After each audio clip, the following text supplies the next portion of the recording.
This is how you make them miss you. It's not your job to push them.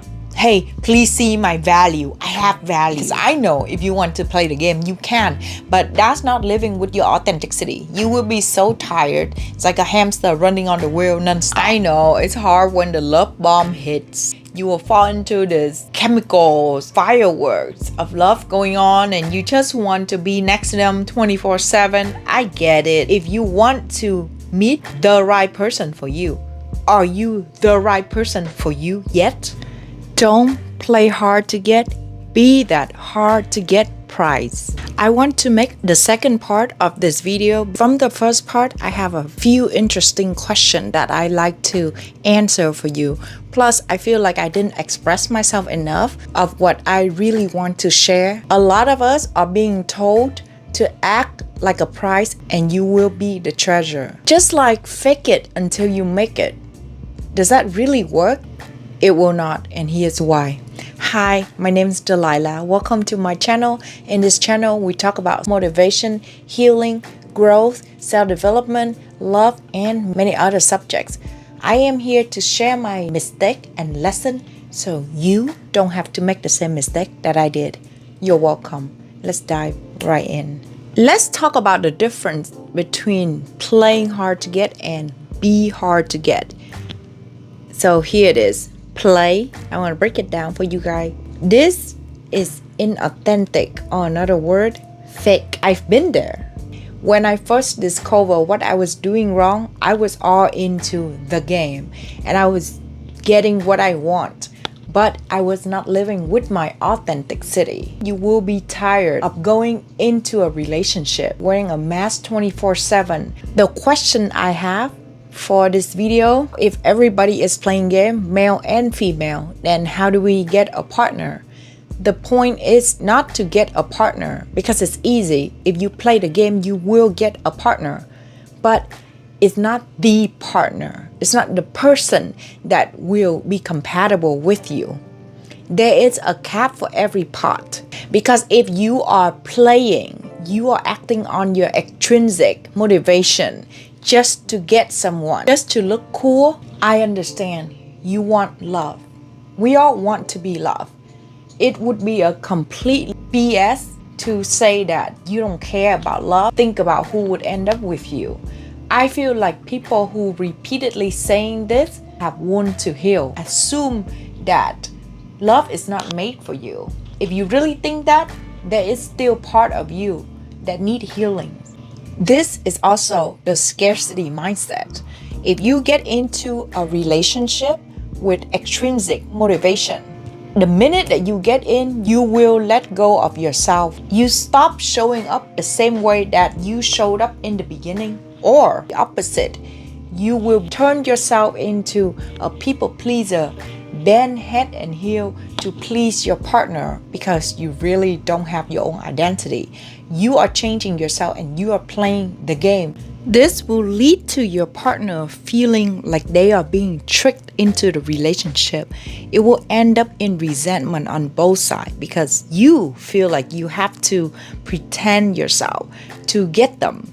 You resent them in a way too. When you play, you might get what you want, but it's not a foundation that is steady. We all have healing wounds, childhood trauma, insecurity. Unfortunately, a lot of us are not under secure attachment style. What does that mean? An individual that have their needs met when they were a child by their caregivers. They are going out there with very secure set of eyes and love with a secure heart where they trust people and they don't put their wounds and insecurity on others. Does that mean that the rest of us who are not secure don't deserve to be loved? No. The point is to meet someone that can handle you, help you unpack the baggage that you bring into the relationship with them. But in the meantime, for you to do that, you need to know yourself and figure yourself out, because it's not somebody else's responsibility to heal you, to help you. It is your responsibility if you truly want to find love. This is why it's very important for you to know yourself, to understand yourself, to watch all type of content about self-improvement, healing, not just love. You can watch as many love content as you like, which is exactly what I did in my 20s when I first figured out. It was so fascinating to me. And I'm like, oh, I know all these games, so I will get whoever I want. Yeah, but it's not really genuine, because I believe that healing and self-love is the foundation. This is why you see a lot of people, they are successful. They have what they want, but they cannot find the right person in their life because they are not healed. If you fall in one of the 3 anxious attachment, which is your need wasn't met when you were a baby, and you always feel the anxious need of having the other person around, you feel like you need them to breathe, they're like air to you. Fearful avoidant attachment is when you don't know whether if you should trust the person or not. You keep going back and forth on this push and pull pattern, hot and cold. Dismissive avoidance is when you are scared of intimacy because your caregiver wasn't around, and when they come back, you don't know if you can trust them. All of these attachment style needs to work on their communication skill and have the hard conversation after they understand themselves, which I will go detail into it in a little bit. Remember, you are not perfect, but if you are willing to work and compromise, that is step number 1 and number 2 already. Awareness and willing to work on it. What happens if your partner isn't willing to work on themselves, willing to sit down, listen to you, allow you to express yourself? Then they simply might not be ready. They might not be the one for you. A person with secure attachment, they will not put themselves down to be a people pleaser.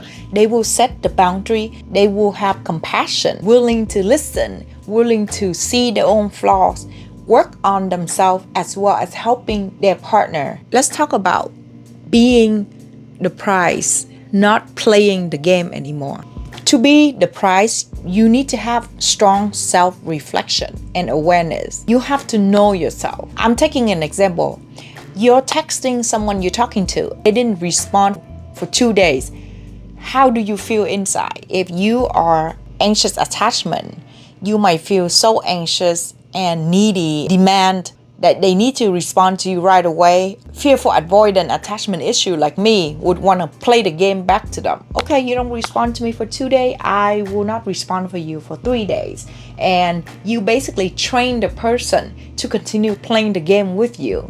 And if the person is dismissive, avoidant, which is scared of intimacy, they will go separate way. So what you do is you need to communicate, but be very fair. Because if the person disappears for a few hours and it bugs you, then maybe it is you who is more on the needy part and you feel so bothered that they didn't text back to you, then you need to look back at yourself. This is definitely anxious attachment issue where you start having all your insecurity, thinking that they abandoned you, that you need them to be there. This is not their problem. I think it's fair that you communicate with them. Hey, I know that you are busy, you out of town.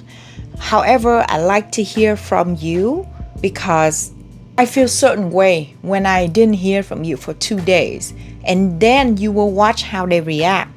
A secure attachment partner will adjust their way and they will probably have something to say back. Okay, I understand that's your frustration. Sometimes there could not be any signal, but now that you bring it up, I will adjust and make sure that I try to at least communicate to you about where I'm at. Let's say after you had the hard conversation, they just stopped talking to you or they detached themselves and talk to you less, then you know they're not the right one for you because they're not even willing to listen to what you have to say. On the other hand, if your partner start becoming more needy and demanding, you need to be honest with them and communicate with them. Hey, this is not going to work for me. I understand that you like for me to be around, but sometimes I cannot be next to my phone 24/7. I would try to text you at least 3 times a day because I know you like that. I would try to call you every other day. For example, you set up a standard that it's okay with you. But you are not going to do more than that, because then you will just bending and adjusting yourself for somebody else, and you don't want to fall into that trap. And that's how you are really being a prize. You set your standard. Doesn't matter you are male or female. When I say don't text them back or don't pick up the phone right away, it's not you see them calling you and you're doing nothing and you're like, let me just let them wait. That's playing. When you want to be the prize, you pick up because you're really not doing anything. But if you are out with your friends, you're at the grocery store and you carry plenty of stuff, pushing your cart, and it really take extra work for you to pick up the phone, or you just walking by yourself and you feel like this is your own time, you don't need to sacrifice that. Stop whatever you're doing to pick up the other person's phone. Of course, if there is an emergency or they want you to get something for them at the grocery store, but you don't always need to be the first one and run to the phone right away, acting like you're sitting on the phone waiting for them to call or text you. And when you are spending time with them, give them respect, be there fully, listen wholeheartedly. Don't be on your phone, don't be chatting, texting other people. This is how you create memory. Engage in deep conversation. Be vulnerable, open up yourself. I know a lot of people now, they're so scared, they hold back. When I said listen more, talk less, that doesn't mean you don't show them anything at all about yourself. You still have to be open and share about how you feel, your perspective about life. That is how you connect with someone.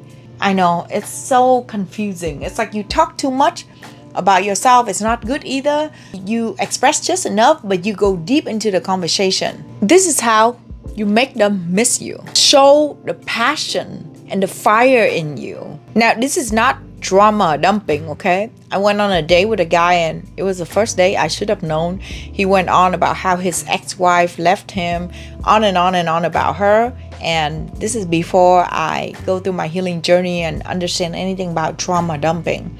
I feel bad for him. I feel like I want to become that savior, save him from the life that he had before. After 3.5 years relationship, I kind of understand why she ran off, but that's what I mean. Pay attention. If somebody just drama dumping and blaming, point finger on the other person, not realizing any part is their fault at all, watch out for that. You need to prioritize your growth, your self-improvement. This isn't selfish. If you are irritated that somebody is not needy enough for you, that they don't reach out and calling you enough, then it might not be about them. It might be about you. Why do you feel so anxious? If they focus on their own growth and when they're with you, they are committed fully to you, why can't you focus on your life instead? Because when two people are focusing on their own life and they spend the time together, combine the energy together, that is a harmony relationship. You can still be a lady, be a gentleman when you spend time with them. Why would you want to stop being you and doing you just because they came along and they get in the picture? I know it's hard when the love bomb hits. It's not that easier said than done. You will fall into this chemicals, fireworks of love going on and you just want to be next to them 24/7. I get it. Let me ask you this. How do you even know that they are the right one for you to put in that type of investment? Lose yourself over that. Or if they are really the right one for you, what is the rush to spend the rest of your life together? Take your time. Easy come, easy go. Enjoy each other's company while building up and getting to know each other. Be careful of limerence and your attachment issues. There is a story I read from a book. A kid was asking his mom to buy a toy from the top shelf, and his mom was like, no, that's too expensive. How about I buy you the bottom toy instead, which is only $15 and the other one is $50. So the boy said, okay, sure, mom, whatever I can get.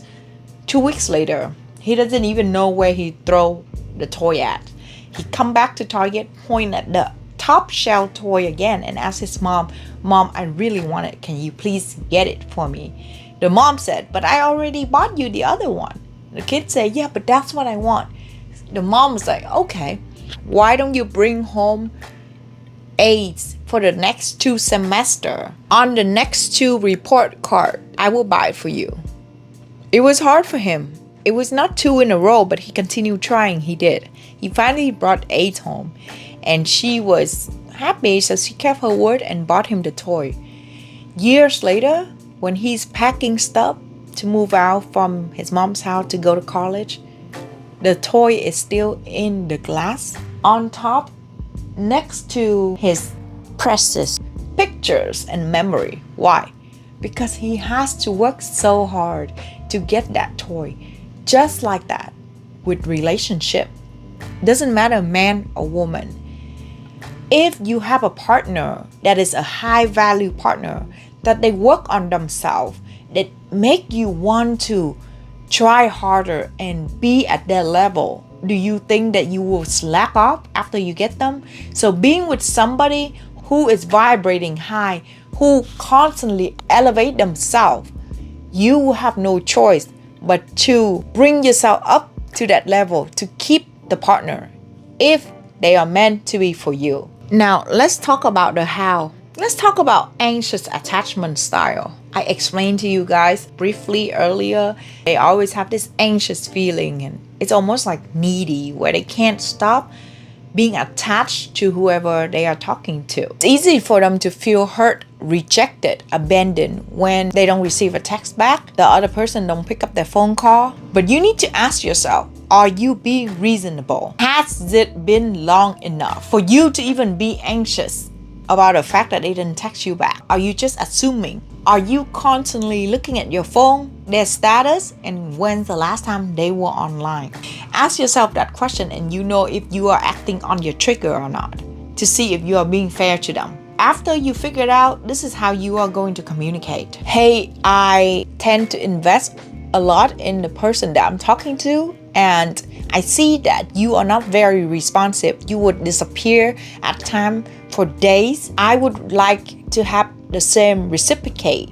I would like to talk on the phone every other day and maybe have at least 3-4 texts a day. I think that's very fair and reasonable to ask. Sometimes if they are out of town or something, then be understanding for them. Sometimes when I'm out of town, I don't even respond to my partner the whole day because I'm just busy doing my own thing.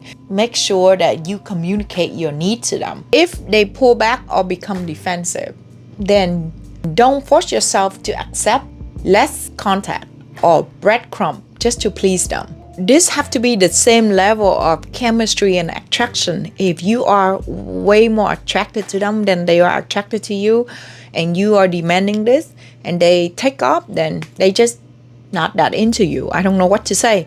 You just have to move on and stop getting attached to the wrong person. Let's talk about fearful avoidant. The thing about fearful avoidant attachment issue is if they get with a partner who is more dismissive avoidant, they will tend to become more anxious. They will become the chaser and wanted more attention. They will become the anxious attachment. And the other way around, if the partner is anxious attachment, they will pull back and they will become the dismissive attachment. They are black and white, hot or cold, push and pull. With this type of attachment, you need to be aware of your own trigger and communicate instead of pulling back and trying to play the game. Because I know if you want to play the game, you can, but that's not living with your authenticity. You will be so tired. It's like a hamster running on the wheel nonstop. You know, I did this. I spoke to my partner, hey, I feel like I want to pull back right now because I don't appreciate the way you talk to me right now.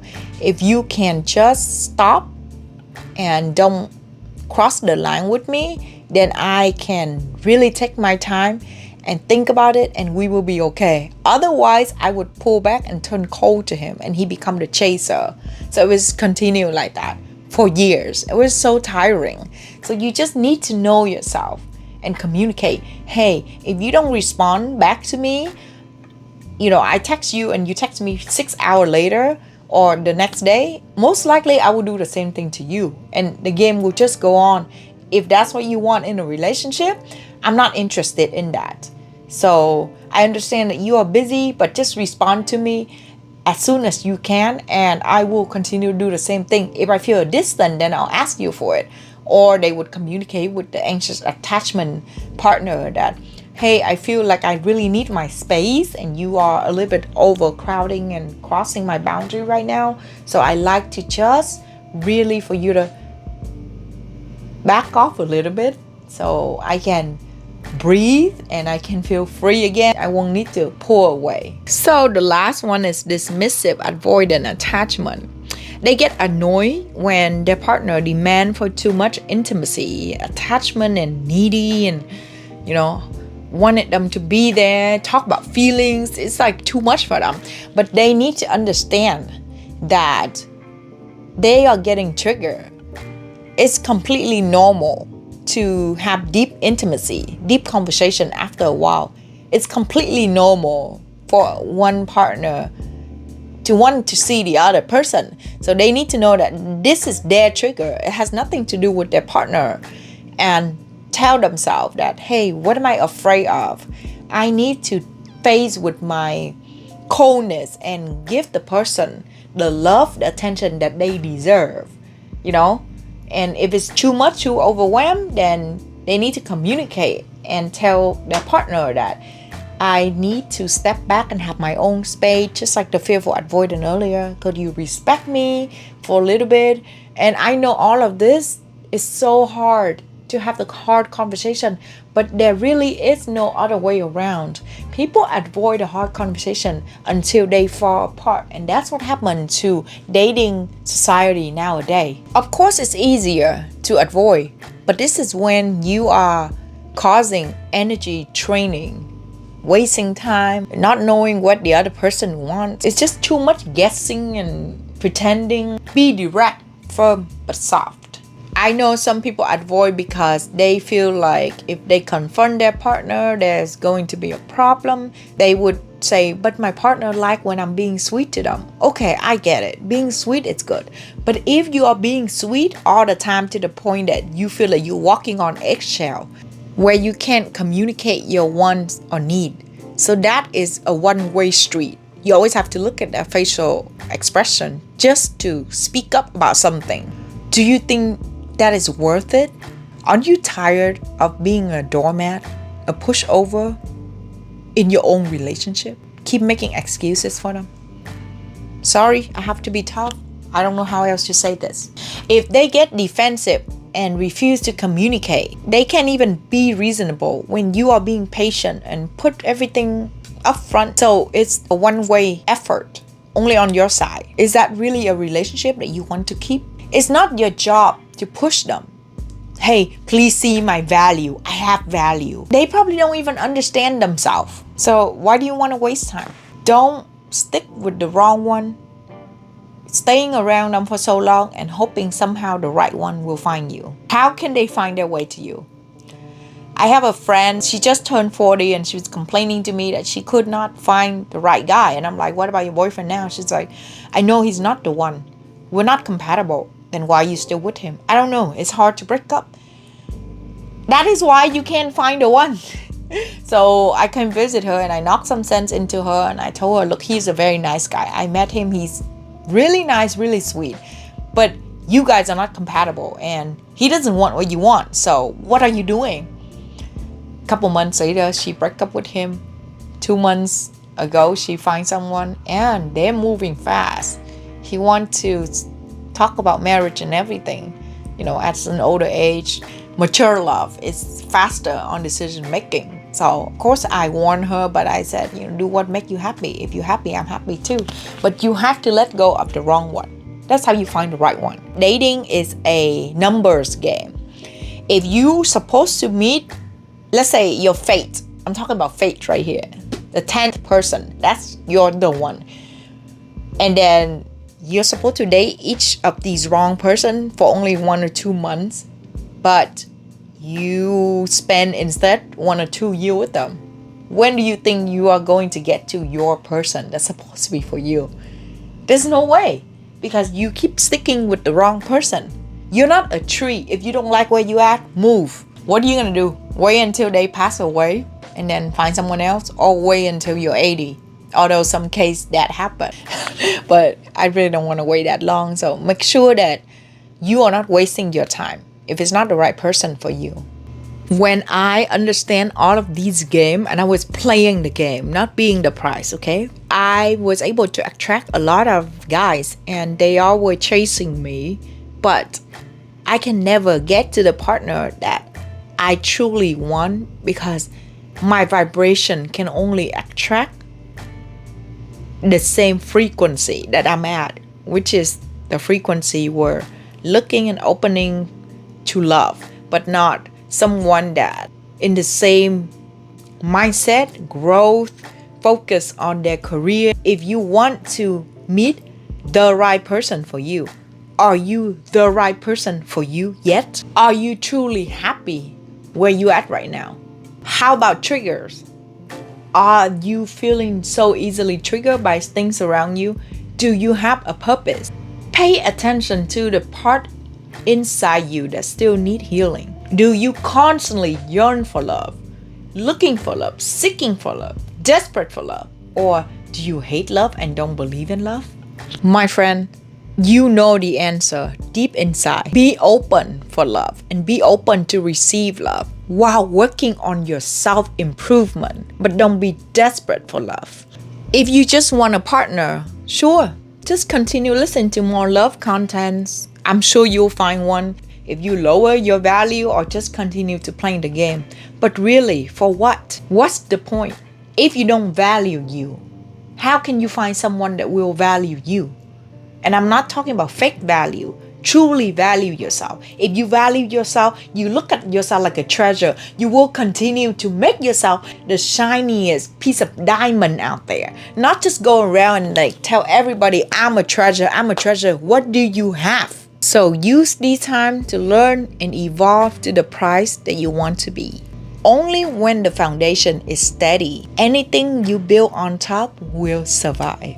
If you like this video and find value, please support my channel by hitting that like, subscribe button, share to many others in need. I know a lot of people are going to need this. Let me know in the comment section, what else would you like to listen to? This channel that I make is about motivational, but I ended up making love video and my love videos are the one that are doing the best.